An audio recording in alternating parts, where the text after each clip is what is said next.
E vamos seguindo então com a leitura do livro Memórias de um Suicida, livro escrito por Ivone do Amaral Pereira, ditado por o espírito Camilo Cândido Botelho, que ninguém mais é do que Camilo Castelo Branco, escritor português.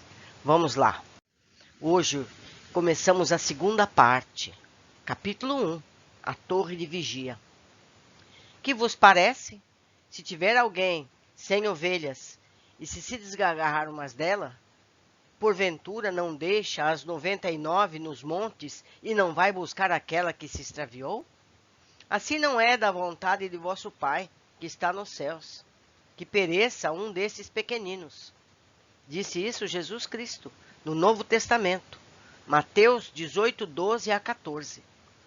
Irmão Teócrito enviara-nos mensageiro com um honroso convite para uma assembleia na sala de audição do hospital. Em ali chegando, percebemos que reduzido o número de hospitalizados fora distinguido com idêntica solicitação, pois apenas integravam assistência aqueles dentre os componentes de nossa falange que receberiam alta do tratamento a que se vinham submetendo. Não se fez esperar o nobre diretor do departamento hospitalar. Acompanhado de Romeu e Alceste, tomou assento na cátedra de honra, ladeado por aqueles enquanto o corpo clínico que nos assistira durante a internação. Aparecia em segundo plano, em tribuna, que lhe era destinada. Servindo-se da costumeira dignidade e mantendo as expressões da mais alta polidez e cordura, nunca desmentidas, o preclaro, iniciado, dirigiu-se aos assistentes mais ou menos nestes termos. Bem haja Deus, Criador de todas as coisas, no mais alto dos céus, meus amados irmãos e amigos, testemunhando esta reunião para a qual imploramos suas vistas de Pai e Senhor. Sincera satisfação faz que hoje nossas almas se dilatem em ossanas de agradecimentos ao Mestre magnânimo, levando-as ao júbilo do triunfo que nos é dado contemplar. Vossa conversão ao estado de submissão à paternidade divina e, portanto, a aceitação do Espírito como originário da centelha emitida pela vontade do Todo-Poderoso e destinado à gloriosa evolução através da eternidade.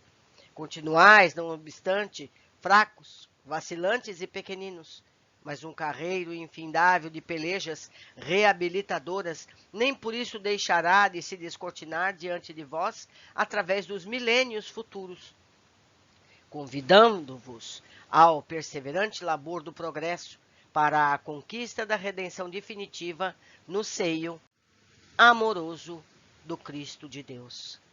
Certos de que um Pai misericordioso, justiceiro, amantíssimo, vela dedicadamente por sua prole, pronto a estender mão protetora a fim de exalçá-la às imarcessíveis alegrias do seu reino.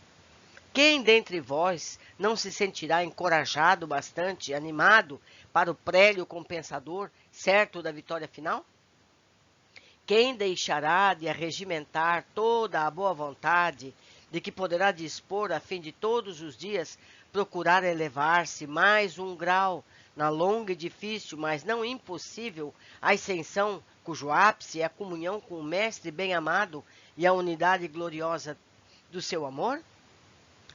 Reunimo-nos a fim de levar ao vosso conhecimento que se encerra hoje o estágio que era permitido fazer deste hospital, uma vez que as condições orgânicas do vosso físico astral obtendo sensíveis melhoras, mas nada poderiam pretender de nossa hospitalidade.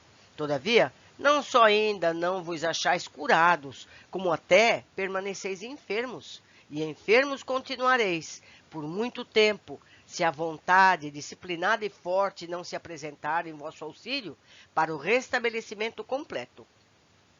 Não desconhecemos os indefiníveis males, as pesadas angústias e indisposições aflitivas que em vosso íntimo estão a clamar por socorro, sem que compreendais por que vos libertamos do estágio hospitalar, quando de tantos em tantos cuidados ainda vos sentis carecedores. É que, meus caros irmãos, entrais agora em fase nova do tratamento que convém à vossa recuperação. Tratamento esse de ordem exclusivamente moral e mental, pois a verdade é que não precisaríeis de um hospital, tampouco de cirurgiões e enfermeiros, a fim de conseguirdes a recuperação do plano espiritual, pois fosseis individualidades dotadas de qualidades morais elevadas, de desenvolvimento mental estribado nas virtudes do coração e no cumprimento do dever. Então, vossas vontades, conjugadas às vibrações superiores com que deveríeis harmonizar as vossas próprias vibrações, descerrariam os véus do conhecimento espiritual para o qual vossas mentes se achariam habilitadas, graças às afinidades que lhes seriam espontâneas. E ingressaríeis natural e francamente no mundo invisível, como se fizesseis em vosso próprio lar doméstico, pátria de origem que é o invisível de todas as criaturas. Infelizmente, porém, bem sabeis que vossa vida terrena, assim como as ações que praticaste, não se padronizaram com as precelas atitudes necessárias à venturosa admissão de um espírito das sociedades do mundo astral. Descurastes da nobreza, dos princípios, da elevação dos fins, deseducastes o caráter ao embate febriciante das paixões deprimentes que na terra intoxicam a mente, escravizastes o coração aos preconceitos maldosos, apoucastes a própria alma aos insidiosos embalos do orgulho desorientador e remataste a série de imponderações nas quais vos comprazieis, com um atentado inominável contra a lei daquele que é o único salvador de toda a criação, e que por isso mesmo também é único soberanamente poderoso para dispor da vida de suas criaturas. E tão viciadas condições jungidos a prejuízos calamitosos, nada lograríeis assimilar na espiritualidade, não for o recurso das formas concretizadas, dos empreendimentos a que vossas mentes estavam habituadas. Convinha tolerar vossa ignorância e fraqueza mental, a benefício de vosso próprio progresso. Convinha aplicar a caridade, santa bastante para as quais importantes consecuções em curto espaço de tempo. Infinitamente misericordiosa, a providência suprema faculta aos seus executores liberdade para servir ao bem, dispondo métodos suaves, de preferência prudentes e persuasivos. Daí o darmos a todos vós, em meio da calamidade a que vos entregastes, o tratamento que melhor assentaria ao vosso estado mental, por mais rápido e eficiente no auxílio urgente de que carecieis. Quanto bastaria, em verdade, a reação mental de vós mesmos para conjurar o mal que vos afligia, se estivesseis em estado de tentá-la. Mercê da sábia providência, hoje aqui nos reunimos para estas singelas instruções, a que já podeis experimentar o valor devido. Assim é, portanto, que o que nos competia realizar a vosso benefício foi integralmente realizado, isto é, levar hábil e pacientemente vosso estado vibratório às condições de suportardes programação nova em vossa trajetória de espíritos delinquentes, que por isso mesmo muito terão a realizar. Uma vez recuperados ao estado espiritual, deveríeis trabalhar em prol da reabilitação. Vossa permanência nesse departamento foi como um curso preparatório para a admissão em planos onde será preciso demonstreis todo o valor de boa vontade de que sois capazes. Uma nova reencarnação será inevitável no vosso caso. Devereis repetir a experiência terrena que malograste com o suicídio, negando-vos ao cumprimento do sagrado dever de viver, ao aprendizado da dor, a benefício de vós mesmos, de vosso progresso, vossa felicidade futura. Não obstante, sois livres de a preferirdes agora ou mais tarde, depois que, mais bem equipados, com o cabedal moral que adquirirdes entre nós, vós considerardes aptos para, em uma só etapa terrena, solver os compromissos expiatórios mais urgentes, o que será de muito proveito para vossos espíritos e muito meritório. Compreendestes, certamente, que isso quer dizer que, se reencarnardes já, solvereis apenas uma pequena parcela da dívida que adquiriste. Se mais tarde, solvê-la-eis toda, porque estareis em condições favoráveis para a resistência aos embates que tão vultoso expurgo exigiria. Seria, sim, aconselhável retardardes ainda um pouco a repetição do compromisso terreno para a repetição. Enquanto isso, poderíeis, caso vos sentisseis verdadeiramente inclinados aos estudos da ciência do invisível, fazer um curso de iniciação entre nós que, vô-lo afiançamos, vos habilitaria sobremodo para a vitória, suavizando ainda as agruras e percalços inerentes às experiências reabilitadoras, dolorosas como são elas, como sabeis, pois o que vos ofereceríamos, como tais ensinos, seria justamente a ciência da vida, sob os auspícios do grande educador, Jesus de Nazaré, cujas doutrinas da humanidade insiste em rejeitar, desconhecendo que, rejeitando-as, é a própria felicidade que a glória imercível para seu destino infindo que afasta para um futuro remoto. Essa ciência poderíeis apreendê-la na Terra mesmo, porque lá existem vários elementos sólidos e verazes capazes de iluminar cérebros e corações, impulsionando-os para o caminho da verdade. Na grandiosa história da humanidade, rebrilham vultos iminentes, assinalados com as veras credenciais das virtudes e da sabedoria, que lhes confeririam o título de instrutores capazes de orientar os homens para seus magníficos destinos de filhos da divindade suprema. Desceram eles das altas esferas espirituais, reencarnaram entre seus irmãos. Os homens diminuíram-se no sacrifício do corpo carnal, a fim de servirem aos soberanos desígnios do Criador, através do amor às criaturas menos evolvidas, as quais procuram educar e elevar, concedendo às operosidades em torno de tão sublime ideal, o melhor dos esforços e da boa vontade que alcançaram suas almas de missionários e instrutores. Em Jesus de Nazaré encontrareis o mais eminente desses respeitáveis vultos que perlustraram as sombrias plagas terrenas e sob cuja orientação agiram os demais, visto que até hoje nenhuma entidade que habitou a Terra teve capacidade de atingir, com o pensamento remontando às origens do planeta, a época exata em que o Senhor amado recebeu das mãos do Todo-Poderoso a Terra e suas humanidades, para levantá-las do abismo inicial, educá-las e glorificá-las nas irradiações da luz imortal. Mas, há milênios que vindes reencarnando na Terra, e até agora, de tão preciosos tesouros nela depositados pelas inacimáveis bondades do céu, jamais cogistasse de vos servir. Por eles haveis passado, indiferentemente, sem lhes examinar sequer o valor devido, sendo de temer que, se partirdes daqui sem as habilitações de lá, que lá, na terra, também poderia escolher. Continueis debatendo-vos no mesmo círculo vicioso em que vindes permanecendo, pois sois fracos, não sabeis resistir às tentações do próprio orgulho, e necessitais de forças para recomeçar a caminhada. Dentre tantos que convosco aqui ingressaram há 3 anos, muitos continuam em condições de absolutamente nada poderem, por enquanto, tentar.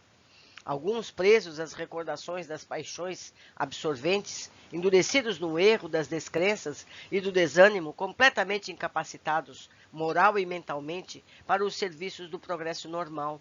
Requererão ainda a tolerância e a caridade do amor santo de Maria, que tanto se compadece dos desgraçados, como mãe modelar que é. Outros deverão, ao contrário, reencarnar imediatamente, a fim de corrigirem distúrbios gravíssimos em seus corpos astrais, permanecem como resultantes da violência do choque recebido com a morte voluntária. Sem que reencarnem para corrigir tais distúrbios que lhes obscurecem até a razão, nada poderão tentar, nem mesmo a repetição do drama que os levou ao ato execrável. Drama que fatalmente será vivido novamente, pois que era um resgate de crimes praticados em existências pretéritas, quando não consequências de desvios atuais pelos quais se tornaram responsáveis perante a grande lei, e aos quais se quiseram furtar através do suicídio, aos quais também terão que cobrir, porque assim o exigirá a consciência deles próprios desarmonizada e aviltada perante si mesma. São estes aqueles mesmos cujo gênero de suicídio, muito violento, exorbitou da possibilidade de alívio através da terapêutica psíquica que em vós outros aplicada e os quais conheceis bastante para que se torne necessário enunciá-los. O estágio na matéria, longo, proveitoso, será, como se percebe, a terapêutica urgente e de excelência comprovada, visto que corrigirá a desordem vibratória por arrefecer a intensidade e a ardência na mesma, tornando o espírito, pois, tão alucinante parente, a lucidez propícia à nova etapa, preocupando-se só então com as experiências de reabilitação, pois já se encontrará em estado de fazê-lo com tendências para a vitória. Como vedes, meus caros amigos, 1 século, 2 séculos, talvez ainda mais, e o suicida estará sorvendo o fel da consequência espantosa do seu ato de desrespeito à lei do grande Criador de todas as coisas. Então, meus amigos, o que ele está explicando aqui? Que aqueles que escolheram mortes terríveis, em que o corpo foi dilacerado grandemente, não tem como ele esperar. Ele vai ter que reencarnar em situações físicas lastimáveis, para que possa no corpo físico ir se corrigindo. Muitas vezes, através de cirurgias, já é reencarnado, para ir corrigindo devagarinho esse perispírito mutilado, e isso pode levar séculos. Não é triste? Pois é, meus amigos, pois é. Vamos seguir. Ouvíamos atentamente, curiosos e pávidos ante a perspectiva do futuro, incapazes de precisá-lo, temerosos da gravidade da falta em que incorremos, a qual nos sabia a alma tão ou mais acremente que uma condenação ao patíbulo, penalizados ao compreendermos a necessidade de deixarmos aquele caridoso abrigo, a cuja sombra, se não encontráramos a satisfação, porque suspirávamos, e merecedores que éramos dela, no entanto adquirirmos o mais precioso bem a que um espírito delinquente poderá aspirar para lhe servir de promissor farol nas estradas onde se assentará o seu calvário de expiações. Abnegados irmãos, amigos tutelares, fiéis aos elevados princípios cristãos do amor e da fraternidade. Continuou, porém, Teócrito, satisfeito por perceber nossa atitude mental, que solicitava conselho franco. Chegou a oportunidade de visitardes a terra, como tanto desejais. Forneceremos guardiões e meios seguros de transporte, visto que sois inexperientes e continuais ligados à legião, porquanto não demos por terminado o concurso que devemos emprestar à causa da vossa reabilitação. Uma vez chegados à crosta terrestre, convém refletais com a máxima prudência, orando e vigiando, como aconselharia nosso divino modelo, isto é, raciocinando claramente as inspirações do dever, da moral, do bem, e não vos deixando arrebatar por antigos desejos e seduções, pelas vaidades, pela ociosidade tão comum nas baixas regiões do planeta. Advertimo-vos que vos dareis mal se preferirdes permanecer na terra, olvidando vossos amigos dessa colônia, e aconchego fraternal e cristão que aqui desfrutais. Porfiai por não perderes o desejo de voltar, com os dedicados acompanhantes que vos servirão. Se voltardes a este lar, que temporariamente será o único verdadeiro a que pertenceis, entregando-vos de boa vontade a direção maternal de nossa augusta protetora, ser-vos-á facultado ingresso em outro departamento deste instituto, melhor dotado do que a vigilância e o hospital, e para o qual subireis, não para desfrutar de alegrias e venturas a que não tendes direito ainda, porquanto não as conquistardes, mas em busca de habilitações para os prédios do progresso que cumpre atingir. Antes de demandares a terra, sois convidados a uma visita de instrução aos departamentos que compõem os primeiros planos do nosso instituto. Nada perdereis com o esclarecimento que poderão ser fornecidos pela vigilância.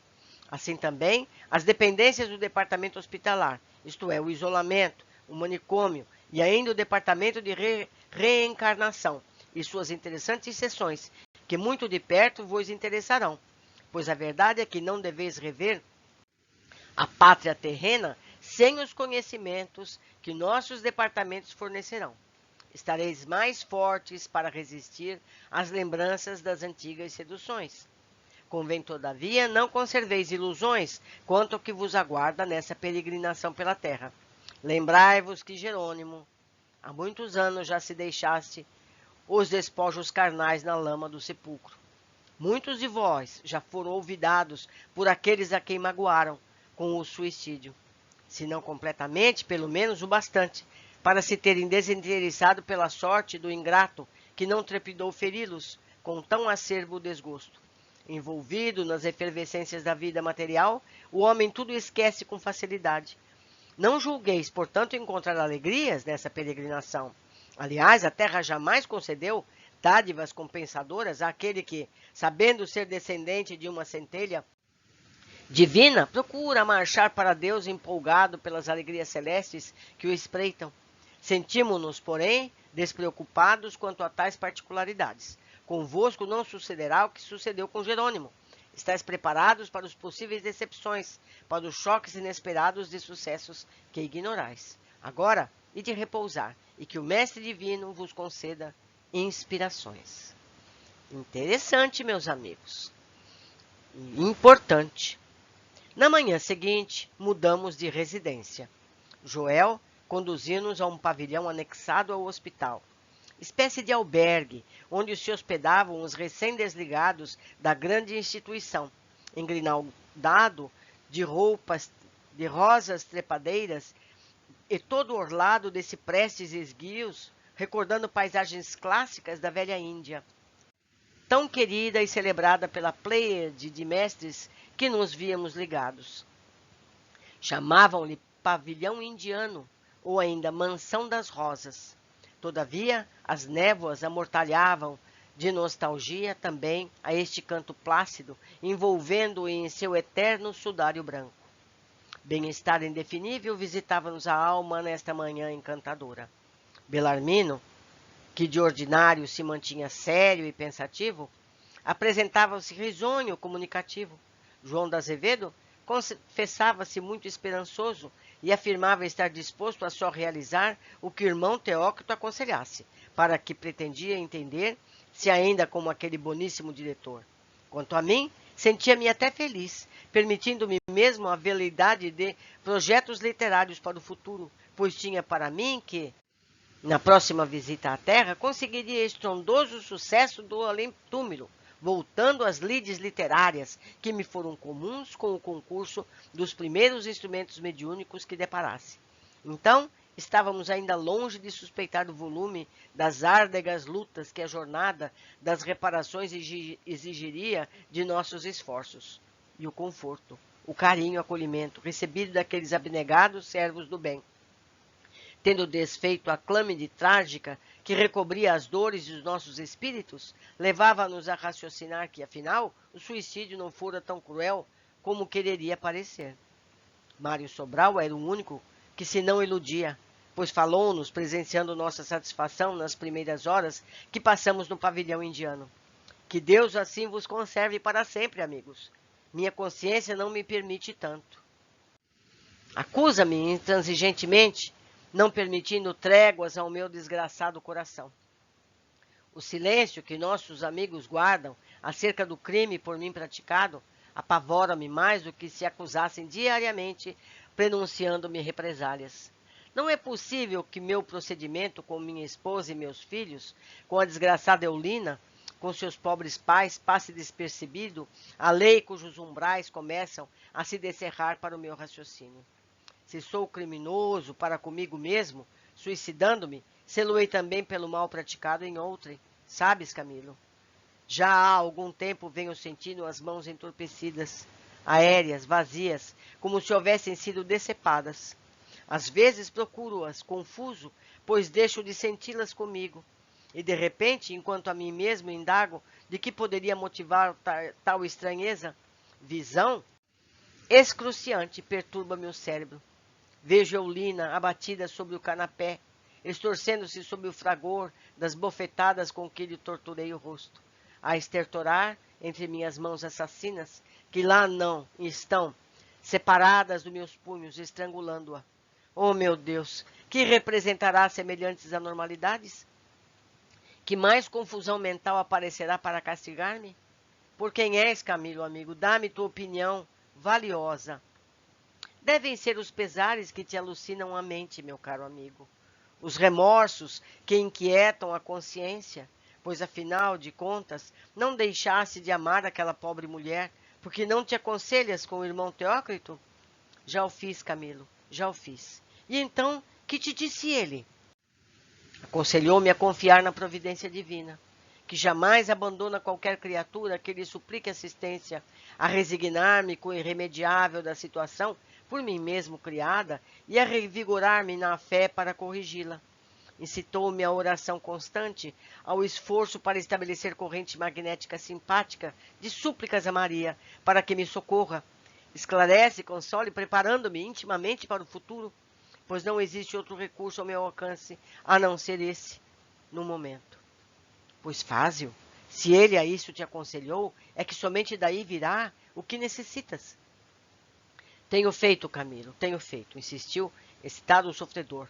Mas, quanto mais o tento e ao fervor consagro-me, mais me certifico ser essa visão um prenúncio do futuro. Ao reencarnar, como afirmam, Alceste Romeu, que acontecerá para espiar meu duplo crime, irei mutilado, sem mãos, porque elas estão ocupadas noutra parte, a serviço do crime. Elas se desonraram em minha companhia, estrangulando uma pobre mulher indefesa. Já nem sequer as tenho, Camilo. Não as sinto, não as vejo. Foram sepultadas com o corpo de Eulina. E a fim de reavê-las, honradas e redimidas da mácula infamante, precisarei padecer o martírio de uma experiência terrena destituído delas, a fim de aprender o sacrifício, nas torturas inimagináveis, daí consequentes, na vergonha da anormalidade humilhante que as mãos são patrimônio sacrossanto do aparelho carnal. A advertir-nos de que somente devemos empregá-las a serviço do bem e da justiça, e não do crime. Eulina era duplamente indefesa, por ser mulher e, portanto, frágil e desamparada da família e da sociedade, pois era apenas uma desgraçada meretriz. Mas, antes de ser assim, tão infeliz e desgraçada, era, acima de tudo, criatura de Deus, filha de um ser supremo, todo-poderoso e justiceiro, como eu também o sou, como tu, Camilo, amigo, e toda a humanidade. Esse pai que a todos os filhos ama indistintamente, agora me pede contas da vida que eu tirei, bem supremo de que só ele sabe e pode dispor, visto que só ele sabe e pode conceder. O direito de filha do Criador Supremo, ninguém poderia arrebatar a Eulina. A ela, coitada, que nenhum outro direito possuía naquele mundo de abjeções, nem mesmo de viver, pois que eu não quis que ela continuasse a viver, e por isso matei-a. Eu matei Eulina, e agora ouço repercutir nos recôncavos mais afastados do meu espírito, impregnado de remorsos, a voz austera e comovente da consciência, e que, como a voz do próprio Deus, repercutindo em nosso ser imortal. Caim, Caim, que fizeste de teu irmão? Oh, Camilo, Camilo, meu amigo, quando estrangulei Eulina, eu me esqueci de que também ela era filha de Deus, que também possuía sagrados direitos, conseguidos por esse Pai misericordioso e justiceiro. E agora?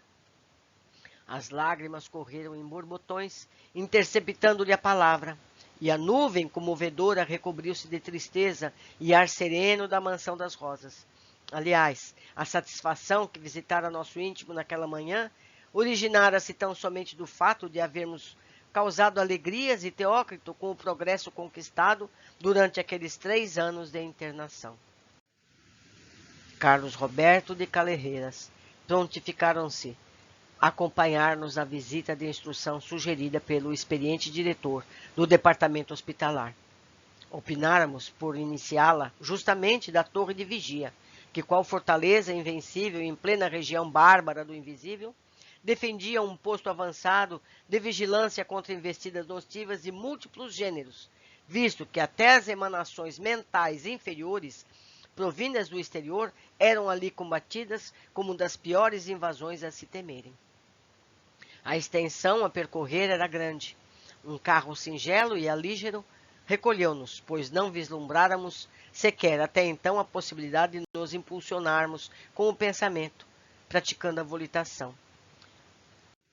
A certa altura da viagem, quando já bem distanciados do pavilhão indiano, respondendo a certa confidência de Mário Sobral, ouvimos que Roberto dizia: "O desânimo é mau conselheiro, amigo Sobral. Será de bom aviso meditares serenamente no alvitre fornecido pela experiência do irmão Teócrito. Aparentemente é um conselho trivial e inexpressivo, mas fica sabendo que encerra a sabedoria profunda e representa a chave áurea com que descerrarás barreiras que se te afiguram existir nas estradas para a reabilitação. Que importa, aliás, uma existência de 30, 60 anos de sacrifícios, em qual o corpo carnal poderá ser mutilado, se através dela é que reconquistaremos a honra espiritual, a paz que nos falta à consciência, no ensejo para a realização salvadora, que nos identificará com a lei que infringimos. Não tema os serviços da expiação, Mário, uma vez que todos nós, os que erramos, carecemos do seu concurso para desobrigarmos a consciência e, portanto, o destino das responsabilidades aviltantes, cujo volume tanto nos indispõe com as harmonias da lei divina, criando anormalidades em torno de nós. Tens o futuro diante de ti, a fim de auxiliar-te na renovação moral que te necessitas. Ele afirmará o teu raciocínio, e se te quiseres dar ao trabalho de ilações prudentes e sérias, que poderás expungir da alma o reflexo humilhante das más ações com a interferência dos deveres santificadores. Se, portanto, é necessário renovar a experiência terrena em corpo mutilado, a fim de que aprendas, nas dificuldades daí originadas, a te servires de todo o conjunto do envoltório carnal, somente em sentido dignificante. Não vaciles, enfrenta o sacrifício, pois estás convencido de que erraste, e por isso certamente entenderás justo o assumires a responsabilidade dos atos que praticastes em detrimento de tua própria individualidade, pois a honra espiritual e a dignidade moral do espírito assim o exigem. E se a tempo souberes clarear o teu ser com os resplendores da confiança em Deus, da esperança, da sua paternal bondade, alimentando-o de coragem e resignação, certo de que jamais se abandonará nas asperidades do caminho reparador, o amor daquele pai que não condena e sim ajuda a sua criatura a se erguer do abismo em que se deixou resvalar.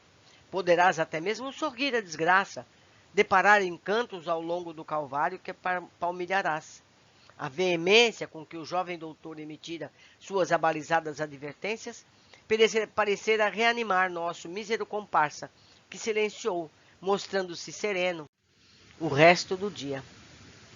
Mas um parênteses aqui, meus amigos. Jesus não falou?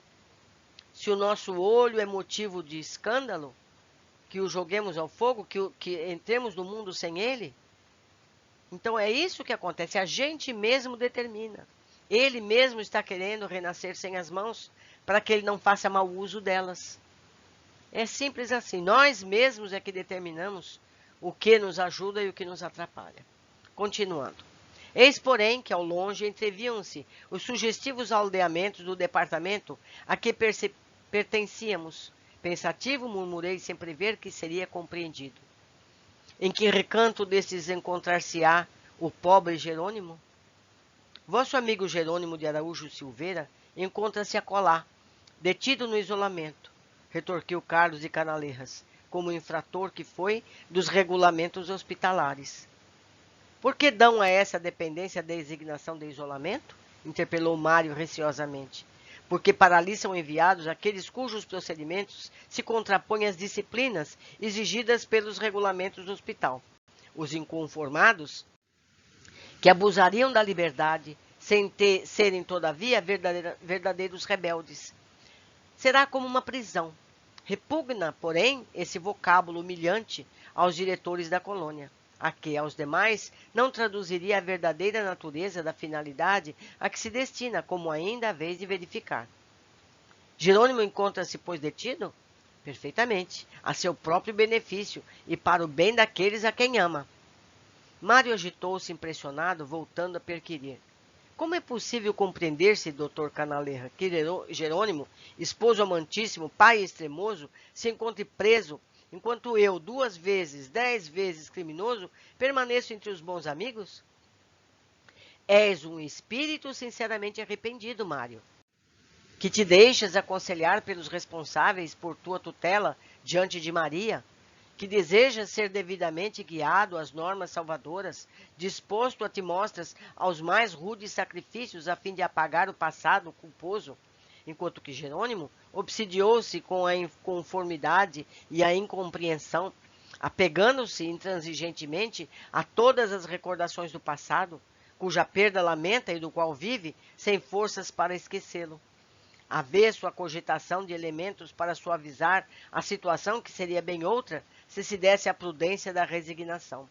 Aliás, não estivesse longos anos prisioneiro das trevas sinistras do vale, cativo em desesperos, amargando o peso férreo que te esmagava a consciência?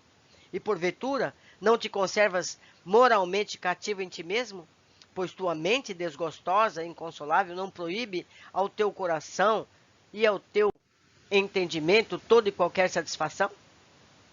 Surpreende-me verificar que, quando morremos, podemos sofrer, entre muitas coisas inesperadas e surpreendentes, o fato de nos vermos arremessados a uma enxovia. Murmurei contrariado com a novidade que se me figurou absurda.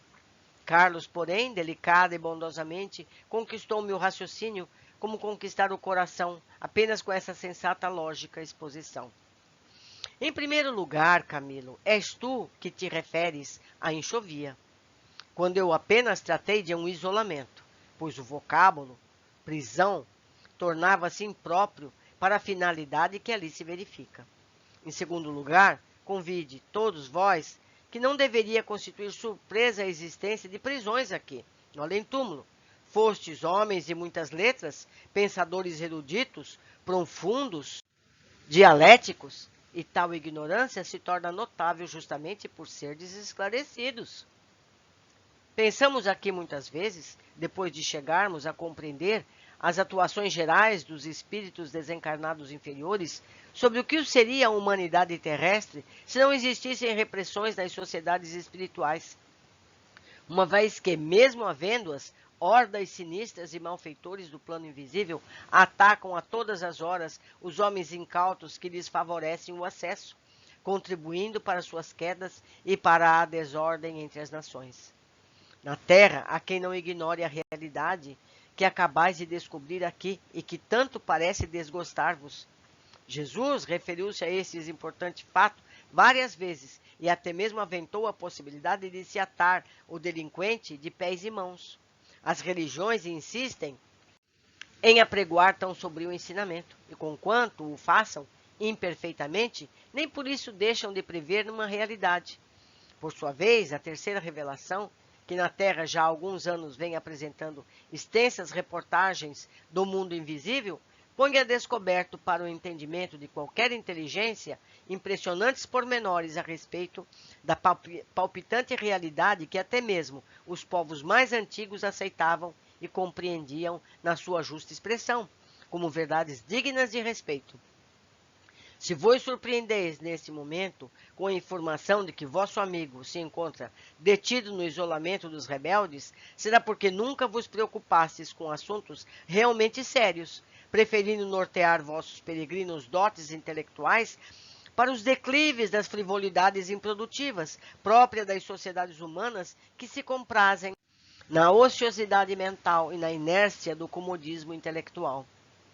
Calei-me contrafeito, rememorando efetivamente não poucas referências que a tal respeito obtivera quando homem, através das leituras e estudos, mas às quais não prestava senão relativa atenção, pois enceguecido pela vaidade de supor-me sábio, prudente, lógico, considerava as filosofias religiosas, em geral, fontes suspeitíssimas do interesse coletivo que as ideara, reservando respeitosas deferências apenas para os santos evangelhos, os quais reputava excelentes códigos de moral e fraternidade, estatuídos com efeito por um homem superior, que se apresentaria como o padrão modelo da humanidade, porém, excessivamente místico para poder ser imitado por criaturas em choques perenes com esmagadores obstáculos. Tanto que, para o meu doentio entendimento, virulado pela ignorância presunçosa, que fora do próprio âmbito azedado pelo orgulho, só trevas pode deparar. Falira ele próprio na prática das normas áureas que expusera, pois deixara-se vencer num patíbulo infame, enquanto a humanidade continuou resvalando para a sequência de insondáveis abismos. De canaleja, porém, continuou atraindo-nos com a conversação. Ao demais, porque não existiria deste lado a vida prisões e rigores, que há cá maior percentagem de delinquentes que do lado de lá? Pois grandes erros existem, cometidos pelos homens, contra os quais não há penalidade estatuída na jurisdição humana, mas os quais, sobremodo, pesam nos incorruptíveis estatutos da justiça do além-túmulo. Outros sim, quantos crimes deixam de receber corretivos na terra, não obstante haver para eles penalidades da mesma jurisdição terrena? Ou pensais, poderia o homem viver a revelia da justiça ao sabor das próprias inconveniências? Porventura julgais que a morte transforme em bem-aventurados a quantos que excederam na prática dos desatinos do mundo material? Enganai-vos, o homem que viveu como ímpio, desafiando diariamente as leis divinas, com atos desarmoniosos em desfavor de si mesmo, do próximo e da sociedade, em chocante desrespeito com o futuro espiritual que o aguarda, entrará como ímpio, como réu que é, no mundo das realidades, onde será punido pelas consequências lógicas e irremediáveis das causas que criou. Daí o que vedes aqui, ou em outras regiões, em que prolifere o elemento espiritual inferior, e também no próprio cenário terreno. Porquanto a terra oferece à jurisdição divina campus vastíssimo para o exercício das penalidades necessárias aos seus réus. Acúmulo de sofrimentos, lutas árduas, incontáveis, no sentido de apagar das consciências culpadas os fogos dos remorsos alucinadores. E como nas instâncias sombrias do invisível só ingressam espíritos criminosos a se julgarem ainda homens, voluntariosos e prepotentes, querendo continuar a agir em prejuízo do próximo e de si mesmo, a necessidade de rigores se impõe, como na sociedade terrena, sucede com aqueles que infringem as leis humanas, pois é bom sabais que as organizações terrestres são cópias imperfeitas das instituições modelares da espiritualidade.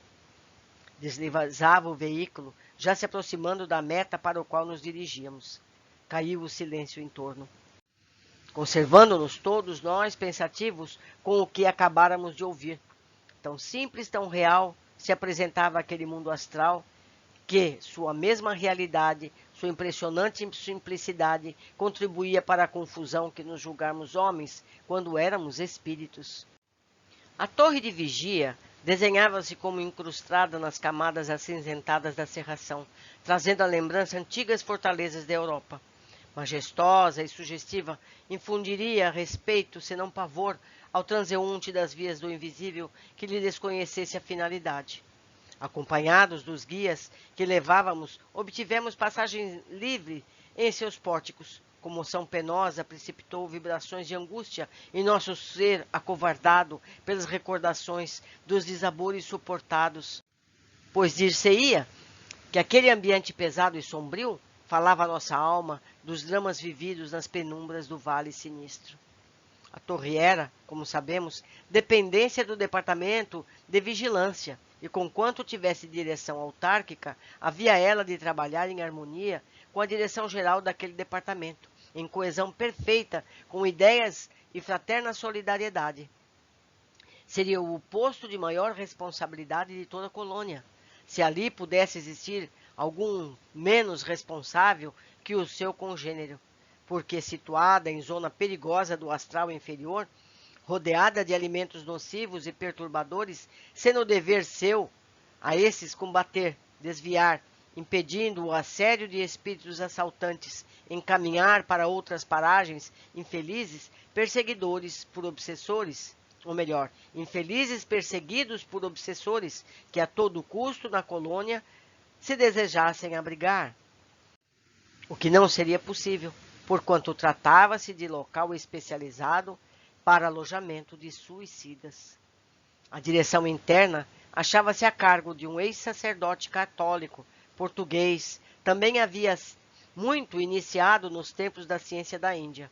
Sob sua orientação, serviram vários outros condiscípulos, não iniciados, obedientes, porém, aos mais exaustivos labores em regiões inferiores. Serviços por eles próprios escolhidos voluntariamente, como expiação pelos desmandos com que haviam tratado os interesses do Evangelho do crucificado. Quando na terra, investido da alta dignidade de pastores de almas, e ao qual haviam conspurcado com a mentira, a hipocrisia, as falsas e ardilosas interpretações. As funções de diretor, todavia, eram apenas internas, limitadas a uma fiscalização, assistência de maioral. As providências para a defesa cabiam à sede central do departamento. Recebidos por assistentes amáveis, fomos imediatamente conduzidos à sala da diretoria e apresentados por nossos bons amigos de Canaleiras, os quais, por sua vez, apresentaram a credencial fornecida por Teócrito, solicitando a visita que tanto convinha aos grupos que iniciavam a instrução. Bondosamente acolhido, fomos saudados em nome do mestre, dos mestres e da guardiã da legião, sendo ainda o diretor apresentado bons votos pelo nosso restabelecimento completo e consequente progresso. Encantados, notamos não existir superficialidade ou afetação social nas maneiras daqueles que nos falavam. Ao contrário, a simplicidade, as formosas expressões de vera solidariedade irradiavam indefiníveis atrativos, cativando-nos gratamente. Concentrado o programa de visita entre os nossos guias e o diretor, Padre Anselmo de Santa Maria não se perdeu tempo em conversações ociosas, iniciando imediatamente o digno dirigente importantes explicações enquanto caminhávamos, demandando os pavimentos superiores. Não nos furtaremos ao grato dever de concluir este capítulo com os informes colhidos durante a curiosa visita. Principiarei por esclarecer, meus queridos amigos, ia dizendo o Padre Anselmo, enquanto subíamos, que a torre de vigia, no momento, acumula afazeres, dada a circunstância que ainda não se encontrar nosso instituto definitivamente estabelecido. A carência de trabalhadores especializados e todos os nossos departamentos se encontram sobrecarregados, desdobrando-se em atividades múltiplas. Nós, por exemplo, os da torre, atendemos a casos tão variados quanto espinhosos, como vereis, diferentes mesmos da especialidade de que só deveríamos tratar. Havíamos, porém, alcançado o pavimento mais alto, pois nossa inspeção partira em sentido inverso, isto é, do andar superior para os que ficassem abaixo. Um salão circular vastíssimo, imerso em penumbra, como se quintessências de que era constituído, se baseassem nos mais pesados exemplares que por ali se existissem. Surgiu à nossa frente, rodeado de cômodos, bancos estofados, portas largas, envidraçadas, estendiam-se em toda a circunferência, deixando ver o que se passava no interior de cada aposento. A convite do amável Cicerone, aproximamo-nos das portas e examinávamos tanto quanto possível o interior. Não nos sendo, porém, franqueada a entrada. No entanto, não ouvíamos um único som. As vidraças seriam de substâncias isolantes, à prova total de ruído. No primeiro gabinete existiam estranhas baterias de aparelhos que pareciam ser telescópios possantes, maquinárias aperfeiçoadas, elevadas ao estado ideal, para sondarem a grandes distâncias, espécie de raios-x, capazes de perquirir os abismos do espaço infinito, assim como no mundo invisível da Terra. Outros, porém, desafiavam nossa compreensão de calouros do mundo espiritual. No segundo gabinete, telas luminosas colossais, das quais as existentes nas enfermarias do hospital pareciam graciosas miniaturas, ou seja, elas eram imensas, que vocês lembram que a do gabinete poderia ficar do tamanho de uma pessoa natural? Você imagina o tamanho dessas.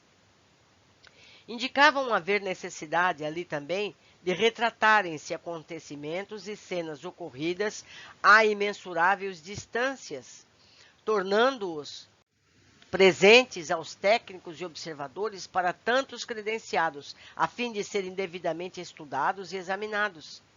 Semelhantes aparelhos, cuja perfeição o homem ainda não concebe, não obstante já se achar em seu encalço, permitiria ao operador conhecer até os mínimos detalhes qualquer assunto, mesmo o desenvolvimento dos infusórios nos leitos abismais do oceano, se necessário. Bem assim, a sequência de uma existência humana, que se precisasse conhecer, ou as ações de um espírito em atividades no invisível, nas camadas inferiores ou durante missões penosas e excursões pertinentes aos serviços assistenciais. Todavia, os regulamentos, rigorosamente observados, reservavam sua utilização apenas em casos verdadeiramente necessários. Existia ainda um terceiro, o maior de todos, pois ocupava todo um andar da majestosa torre, parecendo tratar-se antes de uma oficina, por assim dizer, mecânica, onde os operários seriam eminentes vultos da ciência.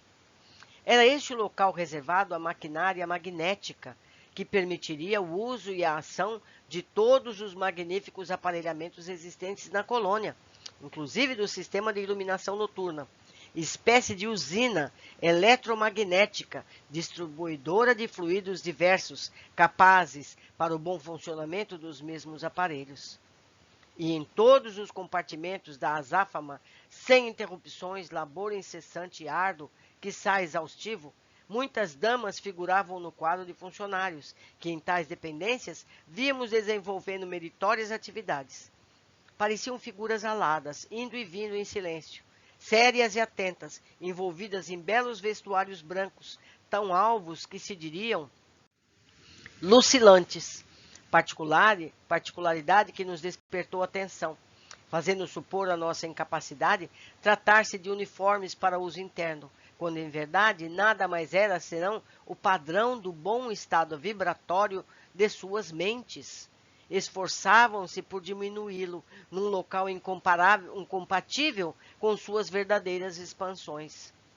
Essa fortaleza, continuou Anselmo de Santa Maria, a qual pertence não só à torre de vigia, como as demais que aqui se vêem, aquartela o regimento de milicianos e lanceiros especializados, que fazem a sentinela e defesa da mesma contra possíveis contratempos partidos do exterior.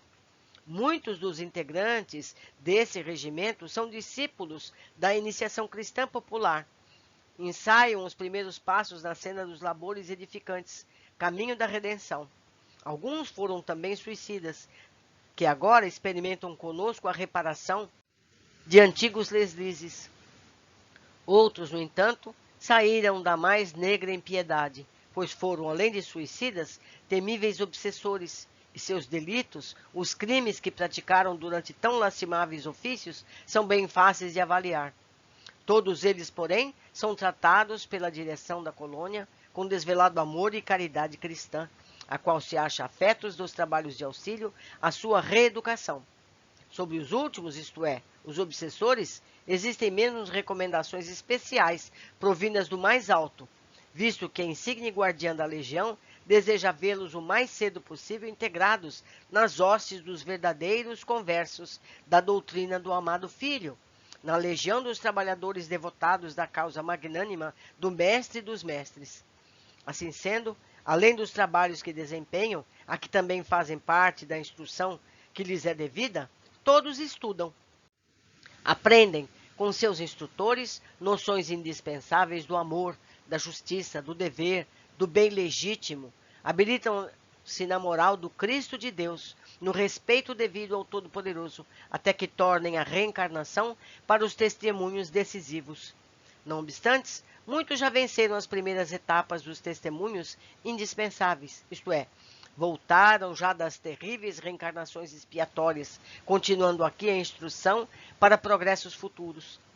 Não poderei deixar de fazer referência aos batalhões de lanceiros hindus, aqui também aquartelados, os quais, voluntária e abnegadamente se dedicam a servir de modelo para os recém-arrependidos, fiscalizando-os e cooperando conosco para a sua reabilitação, enquanto prestam outros inestimáveis concursos à direção de nosso instituto. Esses hindus, antigos discípulos particulares dos iniciados, aqui domiciliados, alguns já bastante encaminhados para a luz da verdade, são, como facilmente percebemos, o verdadeiro sustentáculo da ordem e da disciplina que mantém a paz entre os demais. Nossa vigilância há de ser incansável, rigorosa, minuciosa, dada a zona de desordens em que se encontra situada a nossa estância, avizinhando-se da terra e desta recebendo seus múltiplos reflexos perturbadores, das gargantas sinistras, onde se localiza o vale em qual aglomerados nossos futuros hóspedes, das regiões inferiores, onde prolifera o elemento maldoso proveniente das sociedades terrenas e das estradas por onde perambulam hordas endurecidas do mal, cuja preocupação é seduzir, bandeando para suas hostes espíritos incautos e inexperientes como vós. Tudo isso sem nomear as ondas malignas, invisíveis e fluidos e emanações mentais que sobem da terra, engrossando-as do invisível inferior, às quais, desta torre, damos caça como faríamos a micróbios endêmicos de peste. Através dos aparelhamentos que vedes, estamos em ligação permanente com os sucessos desenrolados no Vale dos Suicidas. Graças a eles, permanecemos presentes ao que ali ocorre. De tudo sabemos, de tudo ouvimos. Poderíamos exercitar a clarividência, a visão à distância, assim como outros dons anímicos que igualmente possuem os nossos técnicos, a fim de nos inteirarmos do que necessitarmos saber. Pois temos, mesmo na torre, funcionários capazes de tão vultoso quanto melindroso serviço, como aquelas operosas irmãs que acolá observamos, atentas no cumprimento do dever. Preferimos, porém, geralmente, os aparelhos, porque seria sacrificar demasiadamente, sem necessidade, tão preciosas faculdades anímicas num local heterogêneo como este, carregado de influências pesadas, que delas exigiriam grande dispêndio de energias preciosas, esforços supremos, quando o aparelhamento de que dispomos realiza o mesmo serviço, sem exigências vultosas de ordem mental.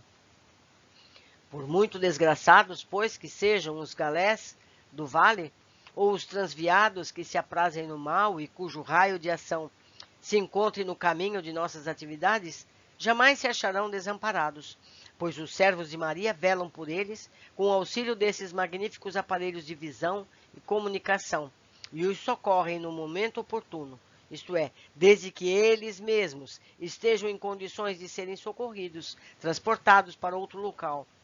Mas existe uma como fatalidade a extrair-se do ato mesmo do suicídio contra suas atribuladas presas, a qual impede sejam estas socorridas com a presteza que seria de esperar da caridade própria dos obreiros da fraternidade. E não se encontrarem elas radicalmente desligadas dos liames que os atêm ao envoltório carnal, isto é, ou se conservarem semi-encarnadas ou semi-desencarnadas, como quiserem. As potências vitais que a natureza divina imprimiu em todos os gêneros da criação, e em particular ao ser humano, agem sobre o suicida como todas as energias de sua grandiosa e sutil atividade. É isso graças à natureza semimaterial do corpo astral que possui, além do envoltório material, viverá ele assim uma vida animal ainda por muito tempo, a despeito mesmo, em vários casos, da desorganização do corpo de carne. Palpitarão nele, como pujança impressionante, as atrações vivíssimas da sua qualidade humana, até que as reservas vitais, fornecidas para o período completo do compromisso da existência, se esgotem, por haver atingido a época prevista pela lei da desencarnação.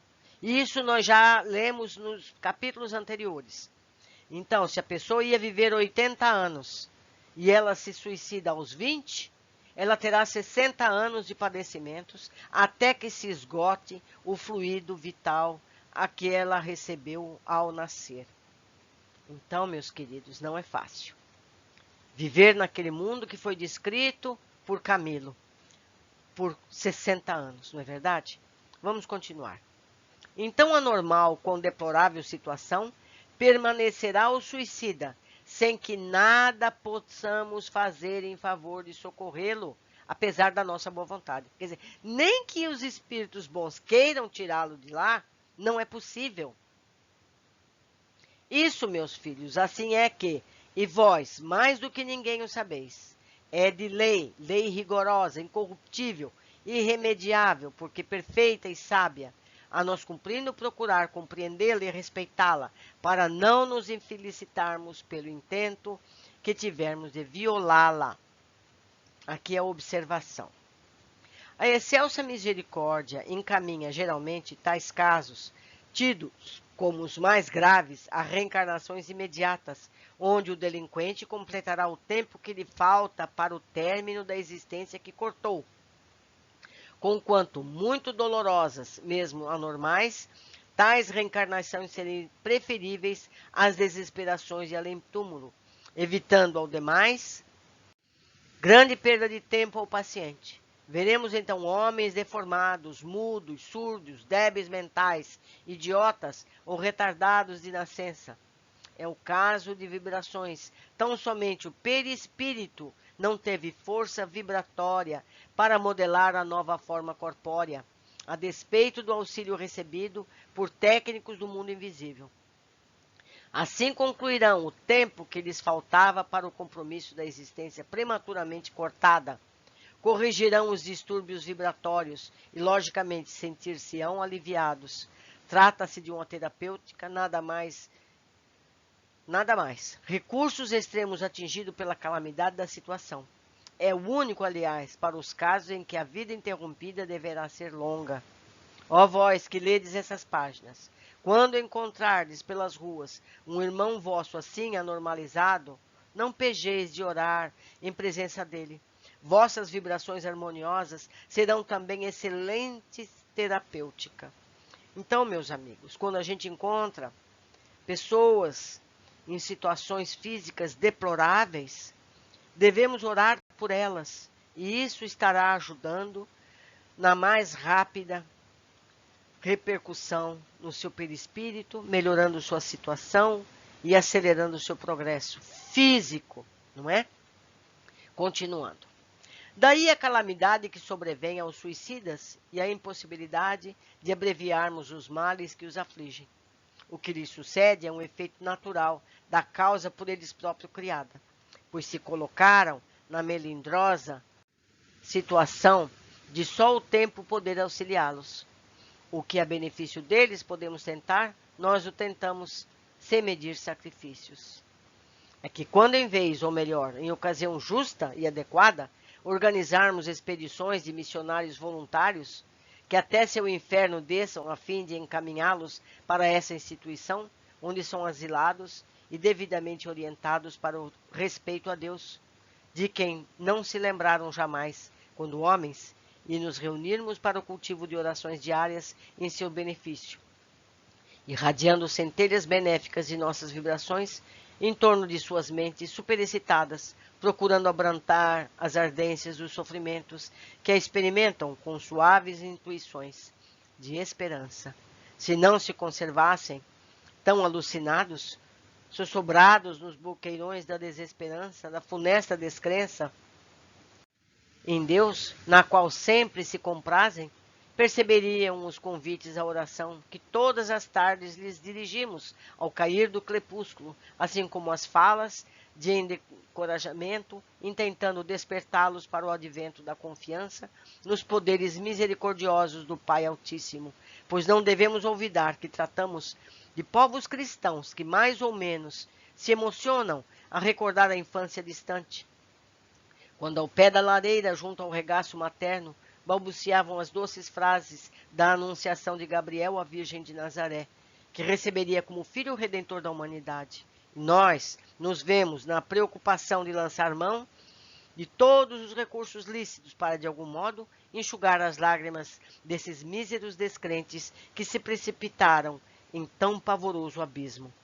Sempre que um condenado tiver extinguido ou mesmo aliviado o carregamento da vitalidade animalizada, esteja ele sinceramente arrependido ou não, avisaremos o serviço de socorro e vigilância, o qual partirá imediatamente ao seu encontro, trazendo-o para a guarda da legião. Então, tal seja a sua condição moral, arrependido, revoltado, endurecido, seja encaminhado por aquele departamento ao local que lhe competir, conforme já sabeis. O hospital, o isolamento, o manicômio, até para estas torres, pois, como dissemos, em virtude de ainda não nos acharmos devidamente instalados, acumulamos afazeres, mantendo aqui mesmo postos auxiliares para custodiar grandes criminosos, dos quais seja caçada a liberdade por demasiada permanência nas vias do erro, isto é, suicidas obsessores. Com nossos aparelhos de visão à distância, clarividente magnético mecânico, os quais atrairão até nossa presença os fatos e as cenas que precisarmos conhecer, selecionando-as de outros tantos, graças às disposições lúcidas com que são movimentados por nossos técnicos. Assim, como um ímã poderoso atraindo as estilhas do aço, localizamos aquele que deverá ser socorrido. Traçamos o esquema do trajeto, apresentando-o em seguida à diretoria de vigilância. Esta fornece os elementos para a expedição. E arrebatamos, com o favor de Deus, o beneplácito do seu unigênito, mais uma ovelha das garras do mal. Nós vimos, meus amigos, isso nos capítulos iniciais, quando o comboio foi buscar a turma onde estava o Camilo, não é? Eles sabiam exatamente onde estava cada um e o que estava fazendo.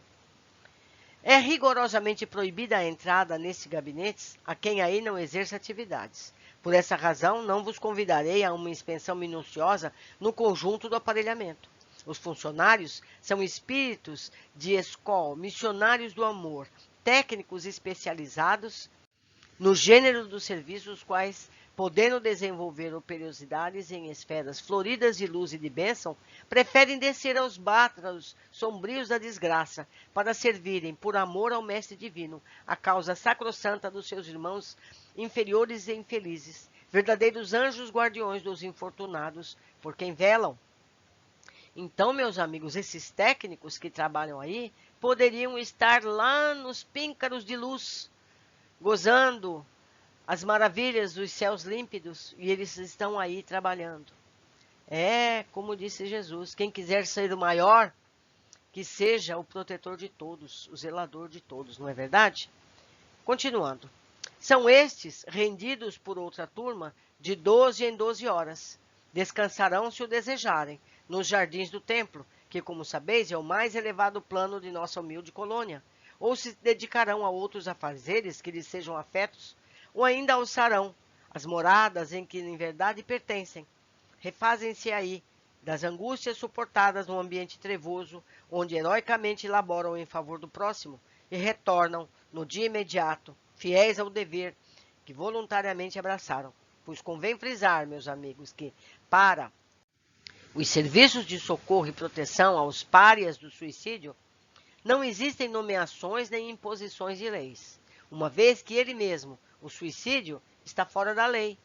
São tarefas, portanto, realizadas por voluntários, florescência sagrada dos sentimentos de caridade e abnegação, daqueles que desejam exercê-la por amor às doutrinas imaculadas do Cordeiro de Deus, daquele modelo divino que fez da caridade a virtude por excelência, uma vez que a lei facultadora do direito de exercê-la confere o exercício de todo o bem possível em favor dos que sofrem.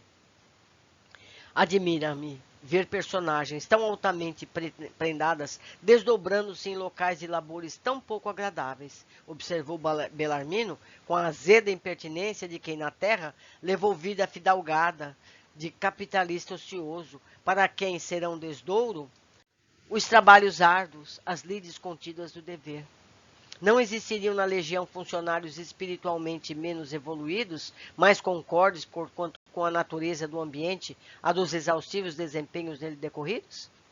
Certamente sofreriam menos, visto que possuíam menor grau de sensibilidade. Riu-se Anselmo com bonomia de simpatia, redarquindo.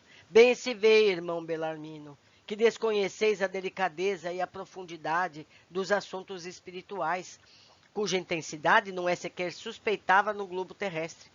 Nosso corpo de funcionários menos evoluídos, ou melhor, menos evolvidos policiais, assistentes, enfermeiros, vigilantes, etc., poderá apresentar ótimo contingente de boa vontade, como realmente apresenta, permanente disposição para o trabalho, desejo de progredir através de atos heróicos, mas não se encontra ainda à altura de tão magno desempenho. Somente um espírito dotado de cândidas virtudes e experimentado saber poderia distinguir, nos meandros do caráter complexo de um infrator, como suicida, as verdadeiras predisposições para o arrependimento, ou se no seu invólucro físico astral já não se refletem influências do princípio vital demasiadamente pesadas para, então, providenciar socorros que o encaminhem a local onde esteja seguro. Só um técnico investido de extensos conhecimentos psíquicos saberia extrair da memória profunda de um desses réus, martirizados pelos sofrimentos, o pretérito de suas existências, retrocedendo com eles pelas vias do passado, revendo-lhe a história vivida na Terra, para daí, formando-lhe a biografia, estudar a causa que o impeliu ao fracasso. Orientado destarte o programa reeducativo que no Instituto será aplicado, pois é com os apontamentos fornecidos pelos técnicos dos departamentos de vigilância e do hospital que os padecentes admitidos na colônia serão classificados e encaminhados para os vários postos de recuperação de que dispomos, os quais se estendem até mesmo às paragens terrenas, através dos serviços reencarnatórios. Só mesmo um ser abnegado, bastante envolvido na posse de si mesmo, poderia contemplar, sem se horrorizar até a loucura, as localidades inferiores, onde a degradação e a dor atingem a culminância do mal, comparado às quais o vale onde estivestes pareceria confortador? Por exemplo, existem almas de suicidas que não chegam a ingressar no vale por vias naturais. Ingressar ali já será estar o delinquente mais ou menos amparado, porque sob nossa assistência e vigilância, embora oculta, registrado nos assentamentos da colônia como candidato à futura hospitalização, há, no entanto, aqueles que são aprisionados ou seduzidos e desencaminhados antes de atingirem o vale, por maltas de obsessores que, às vezes, também foram suicidas ou mistificadores, entidades perversas e criminosas, cujo prazer é a prática de vilezas, escória do mundo invisível, desnorteada pelas próprias maldades, que continuam vivendo na terra ao lado dos homens, contaminando a sociedade e os lares terrenos que lhes não oferecem resistência através da vigilância e dos bons pensamentos e prudentes ações, infelicitando criaturas incautas que lhes fornecem acesso com a própria inferiedade moral e mental. Se escravizado por semelhante horda, o suicida entra a experimentar torturas à frente das quais os acontecimentos verificados no vale, que são o resultado lógico do ato de suicídio, pareceriam meros gracejos. Então, meus amigos, aquele vale terrível ainda é preferível a estar solto pelo mundo, onde seriam dramas ainda mais ásperos. Veja só. Continuando. Porque não disponham de poderes espirituais verdadeiros, esses infelizes que vivem divorciados da luz do bem e do amor ao próximo, aquartelam-se geralmente em locais pavorosos e sinistros da própria terra. Afinados com seus estados mentais, tais como o seio das florestas tenebrosas, catacumbas abandonadas dos cemitérios, cavernas solitárias de montanhas muitas vezes desconhecidas dos homens e até antros sombrios de rochedos marinhos e crateras de vulcões extintos. Hipócritas e mentirosos fazem crer às suas vítimas serem tais regiões obras suas, construídas pelo poder de suas capacidades, pois invejam as colônias regeneradoras dirigidas pelas entidades iluminadas e aprisionando-as, torturando-nas de todas as formas, desde a aplicação dos maus tratos físicos e da obscenidade até a criação da loucura para suas mentes já incendiadas pelas profundidades dos sofrimentos que lhes eram pessoais. E inflige-lhes suplícios, finalmente cuja concepção ultrapassa a possibilidade de raciocínio das vossas mentes, e cuja visão não suportarias, por ainda serem demasiadamente fracos, mas vos isolardes das pesadas sugestões que sobre vós cairiam, capazes de vos levarem a adoecer. Mas os trabalhadores especializados, iluminados por um excelente progresso, nada afeta. São imunizados, dominam o próprio horror a que assistem, com as forças mentais e vibratórias de que dispõem, e até as mais estranhas regiões do globo descem as lentes dos seus telescópios magnéticos, da sua televisão poderosa, assim como a solicitude dos seus elevados pensamentos de fraternidade cristã. E vão à procura da alma superatribulada dos desgraçados que se viram duplamente desviados da rota lógica do destino pelo próprio ato do suicídio e pela afinidade interior que os arrastou à junção com o elemento da mais baixa espécie existente no invisível. Encontram-nos, às vezes, depois de pesquisas perseverantes e exaustivas, nem sempre, porém, ao localizá-las, e disso informando a direção da vigilância, a qual, por sua vez, se entende com a direção geral do Instituto, poderemos arrebatá-las imediatamente. Será necessário traçar um plano para o resgate, um programa definido, bem delineado, o concurso de outras falanges, e às vezes muito inferiores à nossa, em capacidade moral, mas conhecedoras do terreno, áspero e trevoso, em que seremos chamados a operar. Demanchês. Uma ação realizada de empenho providencial. Embaixadas, negociações, empenhos e até truques, batalhas ríspidas, onde a espada não será chamada a intervir, é certo, mas em que a paciência e a tolerância, o interesse no bem, a energia moral, a coragem para o trabalho, usados pelos libertadores, causariam admiração e respeito pelo heroísmo de que oferecem testemunho. Não raro descem estes aos locais satânicos, onde a alma cativa se estorce flagelada pelos verdugos que a desejam adaptar aos próprios costumes.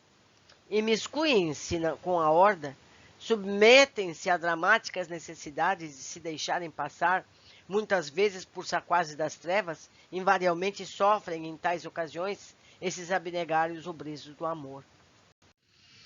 Derramam lágrimas amargurosas, fiéis, porém, aos sacrossantos compromissos para com a causa redentora a que se consagraram. Mas não vacilam num posto de missionários a que se comprometeram com o divino modelo que se sacrificou pela humanidade e prosseguem enérgicos e heróicos nos serviços a bem de seus irmãos menores. Finalmente, após lutas inimagináveis, arrecadam os sofredores que, no tempo devido, não se encaminharam para o vale, entregam-nos como indireto à vigilância, que, por sua vez, os dirige para o local conveniente, geralmente para o manicômio, pois os desgraçados saem enlouquecidos, com efeito das teias obsessoras em que se deixaram enredar.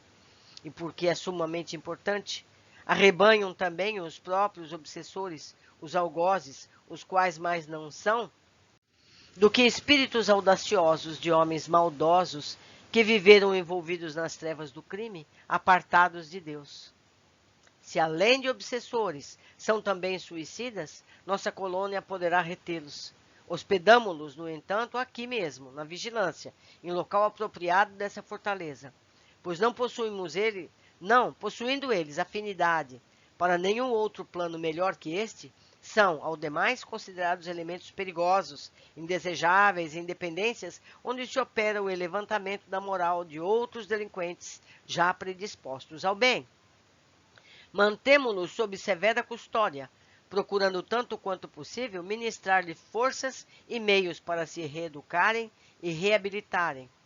Daqui não se elevarão a planos mais rarefeitos e confortadores, sem que primeiramente hajam tornado a cova da existência carnal.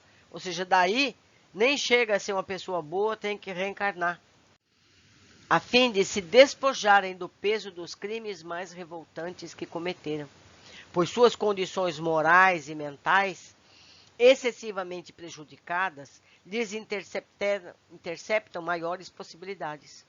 A instrução deles limitar-se-á a pequeno aprendizado em torno de si mesmos, noções das leis fraternas expostas no Evangelho do Senhor e a labores regeneradores exercidos nos palcos da terra. sob a direção de assistentes rigorosos ou em nosso regimento de milicianos, onde mentores especializados do gênero guiá-los-ão à prática de serviços nobilitantes, em oposição a muito mal que praticaram no passado. Como milicianos, darão caça a outras hordas obsessoras que conheçam, indicam nos antros maléficos que bem sabem existir aqui e além, prestando assim concurso valioso à nossa causa, que muito será levado em conta na programação das expiações a que se obrigaram. Se se tratar, no entanto, de elementos simplesmente perversos, não suicidas, não nos será permitido asilá-los. Todavia, nosso serviço de socorro encaminhá-los a postos de abrigo existentes nas zonas de transição, um pouco por toda parte, espécie de postos policiais do invisível. E, uma vez aí, terão o destino que melhor convir à sua triste condição de espíritos inferiores. Destino concorde, não obstante, com as leis de afinidade, da justiça e da fraternidade. Seguiu-se curto silêncio. Estávamos suspensos, surpresos com o inesperado da exposição que nos faziam, a qual, em verdade, valia por uma aula de elevada erudição. Anselmo de Santa Maria fitou docemente o olhar em nosso semblante, preocupados pela atenção despertada por sua palavra, e murmurou como se estendesse o pensamento através das flóreas estradas perfumadas pela essência incomparável do Evangelho do magnânimo educador.